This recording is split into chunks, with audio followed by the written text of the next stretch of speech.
जय हिंद प्यारे अभ्यर्थियों, आप सभी का स्वागत है ज्ञानपीठ जीके पॉइंट के इस यूट्यूब चैनल पर। दोस्तों, उत्तर प्रदेश पुलिस कांस्टेबल भर्ती 2024 के लिए मैं लेकर आया हूँ जीके का एक और मॉक टेस्ट। तो आइए शुरू करते हैं 6 फरवरी का मॉक टेस्ट बिना देरी किए हुए। पहला प्रश्न आपकी स्क्रीन पर क्या कहता है दोस्तों?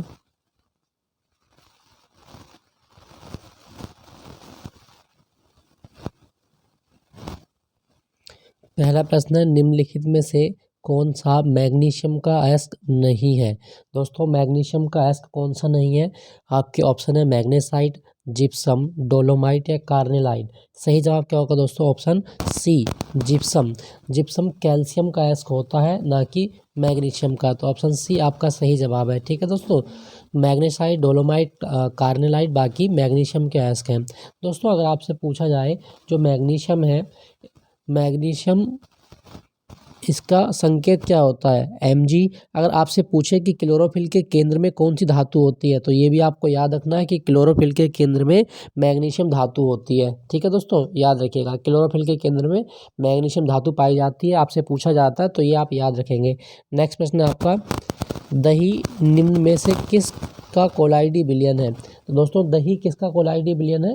दोस्तों, ध्यान रखिएगा कि दही जो है वो द्रव और ठोस का कोलाइडी विलयन है। ऑप्शन बी आपका सही जवाब है। ठीक है दोस्तों, आप याद रखिएगा, दही में जो प्रक्षेपण माध्यम है वो द्रव है और जो कि परिक्षेपित है वो ठोस है। तो ये आप याद रखें। और मैं आपको बता दूं दोस्तों, दही में कौन सा अम्ल होता है? दही में कौन सा अम्ल होता है? ब्यूटेरिक अम्ल होता है। तो ये जरूर याद रखिएगा कि दही में जो खट्टापन होता है वो किस अम्ल के कारण होता है? ब्यूटेरिक अम्ल के कारण होता है। क्लियर, याद रखिएगा। नेक्स्ट प्रश्न आपका, जॉर्ज टाउन किस देश की राजधानी है? दोस्तों, जॉर्ज टाउन किस देश की राजधानी? ऑप्शन है गिनी, डोमिनिका, गुआना या डोमिनियन गणराज्य है। सही जवाब होगा आपका ऑप्शन बी, गुआना। गुआना की राजधानी है जॉर्ज टाउन और ये दक्षिण अमेरिका का एक देश है। ठीक है, याद रखिएगा। नेक्स्ट प्रश्न है आपका, बेलूर मठ किस महान पुरुष से संबद्ध स्थान है? दोस्तों, बेलूर मठ की अगर हम बात करें तो बेलूर मठ जो है ना, ये कलकत्ता में है। कहाँ पर है? कलकत्ता। और जो रामकृष्ण मिशन का मुख्यालय था ना, वो कहाँ पर था आपका? वो कलकत्ता में था। तो रामकृष्ण मिशन के संस्थापक थे स्वामी विवेकानंद, और विवेकानंद ने बेलूर मठ की स्थापना की थी। ठीक है, और विवेकानंद के गुरु कौन थे? स्वामी रामकृष्ण परमहंस। तो बेलूर मठ जो है वो रामकृष्ण परमहंस से संबंधित है। ऑप्शन बी आपका सही जवाब है, रामकृष्ण परमहंस। दोस्तों, अगर आपसे पूछा जाए कि जो रामकृष्ण परमहंस थे, इनके मतलब इनका वास्तविक नाम क्या था, तो गदाधर चट्टोपाध्याय। गदाधर चट्टोपाध्याय स्वामी विवेकानंद के गुरु जो थे, उनका वास्तविक नाम था गदाधर चट्टोपाध्याय। जरूर याद रखना, पूछा जाता है आपके एग्जाम में। तो बेलूर मठ कहाँ है? कलकत्ता में, और ये स्वामी रामकृष्ण परमहंस से संबंधित है। नेक्स्ट है, मीनामकम हवाई अड्डा कहाँ है? दोस्तों, मीनामकम अंतर्राष्ट्रीय हवाई अड्डा ऑप्शन ए, चेन्नई में है। मीनामकम हवाई अड्डा चेन्नई में है। तो ये आप याद रखिएगा, चेन्नई तमिलनाडु में है। ठीक है, आपसे पूछा जाता है, याद रखेंगे। अच्छा दोस्तों, अगर आपसे पूछा जाए जो चेन्नई है, चेन्नई को भारत का डेट्रॉइट कहा जाता है। चेन्नई को भारत का डेट्रॉइट कहा जाता है। तो ये आप जरूर याद रखिएगा, पूछा जाता है आपके एग्जाम में, भारत का डेट्रॉइट किसको कहा गया? चेन्नई को। तो मीनामकम हवाई अड्डा चेन्नई में है। नेक्स्ट है, कृष्णदेव राय किसके समकालीन थे? दोस्तों, कृष्णदेव राय की बात करें तो किसके समकालीन है? ऑप्शन है आपके शेरशाह, हुमायूं, बाबर या अकबर। सही जवाब होगा आपका ऑप्शन सी, बाबर के समकालीन थे कृष्णदेव राय। दोस्तों, क्या आपको पता है कि कृष्णदेव राय ने कौन सी रचना लिखी थी? आमुक्त माल्यद। बहुत आता है एग्जाम में, आमुक्त माल्यद किसकी रचना है? तो कृष्णदेव राय की रचना है आमुक्त माल्यद। याद रखना, पूछा जाता है आपके एग्जाम में। क्लियर, चलिए अगले प्रश्न की ओर बात करते हैं। सूर्य और पृथ्वी के बीच चंद्रमा कब आता है? तो दोस्तों, सूर्य और पृथ्वी के बीच चंद्रमा कब आता है? तो आपको बताना है ऑप्शन है चंद्र ग्रहण, सूर्य ग्रहण, नक्षत्र या पूर्णिमा के दिन। सही जवाब होगा आपका ऑप्शन बी, सूर्य ग्रहण के दौरान सूर्य और पृथ्वी के बीच में चंद्रमा आ जाता है। ठीक है दोस्तों, इस तरह की स्थिति बनती है। ठीक है, सन अर्थ के बीच में मून आ जाता है। तो ऑप्शन बी आपका सही जवाब है, जब सूर्य और पृथ्वी के बीच में चंद्रमा आ जाता है तो सूर्य ग्रहण लगता है। ठीक है दोस्तों, आप याद रखिएगा। और मैं आपको बताऊं कि जो पूर्ण सूर्य ग्रहण होता है ना, वो हमेशा अमावस्या को होता है। ये भी आपको ध्यान रखना है। क्लियर, याद रखिएगा। अच्छा दोस्तों, अगर क्वेश्चन आए कि भारत के सूर्य मिशन का नाम क्या है, तो दोस्तों भारत के सूर्य मिशन का नाम है आदित्य L1। ये जरूर याद रखिएगा, भारत का जो सोलर मिशन है इसका नाम क्या रखा गया, आदित्य L1। नेक्स्ट है आपका, किसी प्रदेश के अक्षांश को कोणीय दूरी के संबंध में अधिक अभिव्यक्त किया जाता है। दोस्तों अगर हम बात करें कि अक्षांश को कोणीय दूरी के किस संबंध से अभिव्यक्त किया जाता है तो आपका ऑप्शन होगा ऑप्शन ए, भूमध्य रेखा से। भूमध्य रेखा से किसी अक्षांश को कोणीय दूरी के संबंध में मापा जाता है। ठीक है, ऑप्शन ए आपका सही जवाब है। नेक्स्ट प्रश्न है आपका, जब कोई पदाधिकारी अपने सार्वजनिक कर्तव्य का निर्वाह नहीं करता तब न्यायालय कौन सा लेख जारी करता है। दोस्तों अगर हम बात करें जब कोई भी पदाधिकारी अपने सार्वजनिक कर्तव्य का निर्वाह नहीं करता तो न्यायालय द्वारा उसको परमादेश रिट जारी की जाती है। ऑप्शन सी आपका सही जवाब है, परमादेश रिट। ठीक है दोस्तों, याद रखिएगा भारतीय संविधान में 5 प्रकार के रिटों का प्रावधान है तो उसी में से एक है परमादेश। क्लियर, याद रखिएगा। नेक्स्ट आपका, संविधान की संकल्पना का उद्भव सबसे पहले कहाँ हुआ था। दोस्तों दुनिया में सबसे पहले जो संविधान बना वो बना था अमेरिका में। ऑप्शन सी आपका सही जवाब है, संविधान की संकल्पना सबसे पहले अमेरिका में पनपी थी। नेक्स्ट प्रश्न है आपका, सरकारी बजट में जीरो बेस बजट किस देश में पेश किया गया। दोस्तों अगर हम बात करें सरकारी बजट में जो जीरो बेस बजट आया था सबसे पहली बार वो अमेरिका में आया था। ऑप्शन ए आपका सही जवाब है, अमेरिका। दोस्तों अगर क्वेश्चन आए कि दुनिया में सबसे पहले जीएसटी को लागू करने वाला देश कौन सा था तो फ्रांस था। नेक्स्ट प्रश्न है आपका, राष्ट्रीय आय के आकलन की तैयारी किसका दायित्व है। दोस्तों राष्ट्रीय आय के आकलन की तैयारी ऑप्शन डी, केंद्रीय सांख्यिकी संगठन CSO, केंद्रीय सांख्यिकी संगठन के द्वारा राष्ट्रीय आय के आकलन किया जाता है। ठीक है दोस्तों, और ये कलकत्ता में है, ये भी आपको ध्यान रखना है। क्लियर दोस्तों, अगर मैं आपसे पूछा कि राष्ट्रीय आय का अन्य नाम क्या है तो जवाब होगा NNP एट फैक्टर कॉस्ट। राष्ट्रीय आय का अन्य नाम होता है NNP eight factor cost. Clear, याद रखिएगा। दोस्तों क्या आपको पता है कि भारत में सांख्यिकी दिवस कब होता है, 29 जून प्रोफेसर PC महालनोबिस का जन्मदिन राष्ट्रीय सांख्यिकी दिवस के रूप में मनाया जाता है, तो आप याद रखिएगा। नेक्स्ट है, सकल राष्ट्रीय उत्पाद का मूल्यांकन कैसे किया जाता है। दोस्तों सकल राष्ट्रीय उत्पाद का मतलब GDP कैसे निकालते हैं, तो GDP निकालने का फॉर्मूला क्या होता है, GDP बराबर होता है NNP सकल राष्ट्रीय उत्पाद का मूल्यांकन, NNP बराबर GNP माइनस मूल्य ह्रास, NNP बराबर GNP माइनस मूल्य ह्रास। तो इसका सही जवाब क्या होगा आपका, ऑप्शन ए। जरूर याद रखना, नेट नेशनल प्रोडक्ट होता है, ठीक है, बराबर ग्रॉस नेशनल प्रोडक्ट और डेफिसिट। तो ये आप जरूर याद रखिएगा, NNP बराबर GNP माइनस मूल्य ह्रास। नेक्स्ट प्रश्न आपका, भारतीय संविधान किस तिथि को पूर्णतः लागू हुआ था। दोस्तों भारत का संविधान 26 जनवरी 1950 को पूर्णतः लागू हुआ। ऑप्शन डी आपका सही जवाब है। ठीक है दोस्तों भारत का संविधान दिवस कब होता है, 26 नवंबर को संविधान दिवस होता है, याद रखिएगा। नेक्स्ट प्रश्न है, A band in the river नामक पुस्तक किसने लिखी है। तो दोस्तों A band in the river पुस्तक के लेखक कौन है, BS नॉयपॉल। ऑप्शन ए आपका सही जवाब है, BS नॉयपॉल। क्लियर, याद रखिएगा। नेक्स्ट है आपका, कौन सी कला ग्रीक बौद्ध कला के नाम से जानी जाती है। दोस्तों ग्रीक बौद्ध कला का उदाहरण कौन सा है, ऑप्शन ए गांधार कला। गांधार कला जो है ये ग्रीक बौद्ध कला के नाम से जानी जाती है। कुषाण काल में 2 कला पनपी थी, एक मथुरा कला और एक गांधार कला। गांधार कला में बुद्ध की सर्वाधिक मूर्तियां बनाई गई थी, तो ये भी आपको ध्यान रखना है। और गांधार कला पर यूनानी प्रभाव देखा जाता है, ठीक है, याद रखिएगा। चलिए अगले प्रश्न की ओर चलते हैं। परिवहन आर्थिक गतिविधि के किस क्षेत्र के अंतर्गत आता है। दोस्तों परिवहन की बात करें अगर हम, तो परिवहन तृतीय क्षेत्र के अंतर्गत आता है। ऑप्शन सी आपका सही जवाब है, तृतीय क्षेत्र। नेक्स्ट प्रश्न है आपका, निम्नलिखित में से किसे लघु संविधान के नाम से भी जाना जाता है।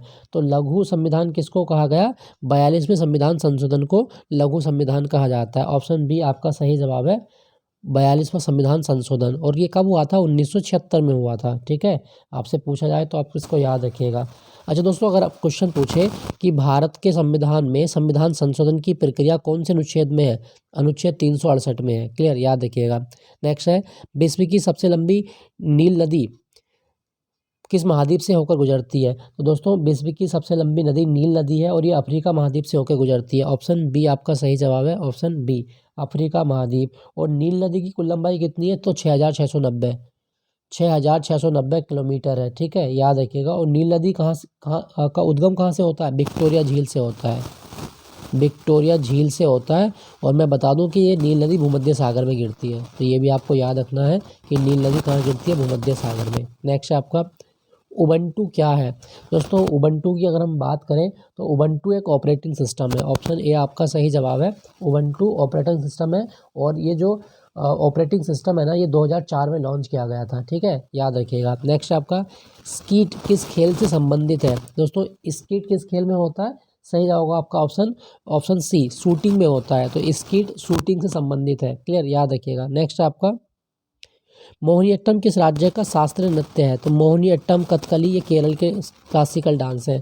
ऑप्शन ए आपका सही जवाब है, ठीक है दोस्तों अगर महाराष्ट्र की बात करें तो महाराष्ट्र में लावणी सबसे प्रसिद्ध लोक नृत्य है। तमाशा बहुत आता है एग्जाम में।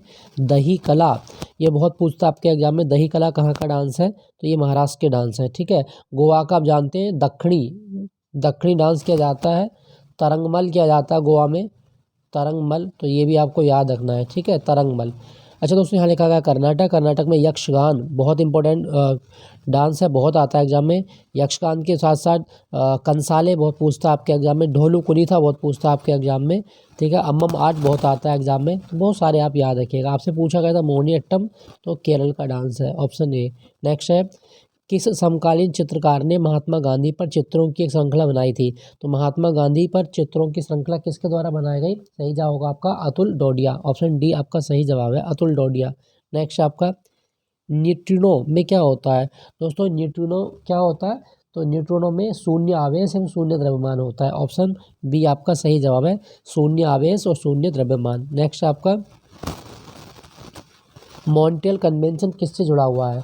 दोस्तों आपने पढ़ा होगा मॉन्ट्रियल कन्वेंशन, तो ये ओजोन क्षरण के लिए होता है। ऑप्शन ए जो है वो एक से मेल खाता है। रियो समिट की बात करें तो जैव विविधता के लिए है, रियो समिट जैव विविधता। रामसर कन्वेंशन ये वेटलैंड के लिए है। और क्योटो प्रोटोकॉल ये ग्रीन हाउस के लिए है, ठीक है, आप याद रखिएगा। रामसर कन्वेंशन आर्द्र भूमि के लिए बचाता है। और भारत में 80 रामसर साइट हो चुकी है, ठीक है। सबसे ज़्यादा रामसर साइट किस राज्य में? तमिलनाडु में। और उसके बाद यूपी में सबसे ज़्यादा रामसर साइट है, क्लियर, याद रखिएगा। नेक्स्ट है आपका असेंबली कोड में किसका प्रयोग किया जाता है?